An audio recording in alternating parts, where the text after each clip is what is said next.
So this is the keyboard that everyone raves about on YouTube. But is it any good? Let's find out.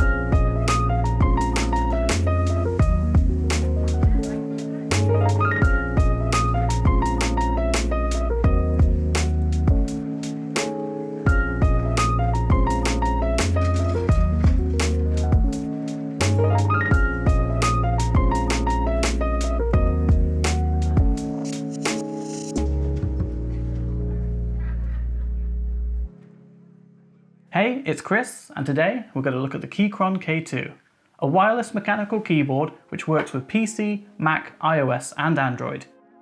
You can pick it up in a variety of configurations with varying switches, body material and lighting options. The version I decided to pick up has the brown Keychron switches which give a nice tactile and clicky feel. It's got an aluminium body, RGB lighting and UK ISO spec keycaps.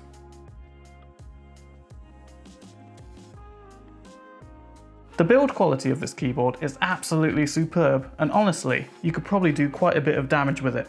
There's no flex at all and it has some weight to it. It's packing a huge 4000 mAh battery which is charged by this USB-C port right here. I've only had this for about 3 months now, but I've only charged it 4 times. It probably could have been 3 times, but I did turn off battery saver mode once. Typing on this keyboard is an absolute breeze. These brown Keychron switches make typing YouTube scripts like the one for this video an absolute pleasure. Although it did take me some time to get used to this smaller profile as I kept hitting the home and end buttons from time to time. If you do decide to pick one of these up with RGB, there's 15 profiles you can run through. These range from your basic rainbow effects, solid colours, fading, light up on keystrokes and more. Unfortunately, there isn't a piece of software currently that allows you to manually program the colour of the keyboard like say a Corsair or a Logitech keyboard. Now a handy feature is the ability to set 3 Bluetooth profiles. So if like me, you can have your Mac on profile 1, your PC on profile 2 and your iPad on profile 3. And if Bluetooth's not your style, you can always plug the cable in and run a wired connection.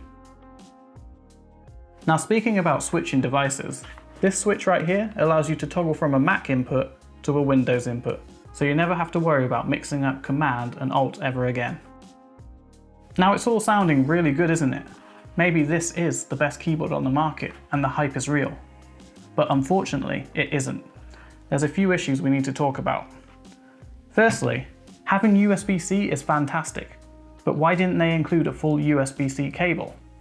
The keycaps, as you notice, are very wobbly. The RGB isn't the brightest. And finally, the straw that broke the camel's back is the sheer height of the keyboard. On the low end, it's around 1.5 inches to the top of the key, and on the tallest end with the legs open, it's a little over 2 inches. It may not seem like much, but this can cause some serious wrist pains if you're not used to typing with your arms raised. And that's my thoughts on this keyboard. An almost perfect accessory, which just falls short because of the sheer height of the thing. So let me know what you think. Leave a comment, smash that like button, and please subscribe if you enjoyed this video. I'll see you in the next one.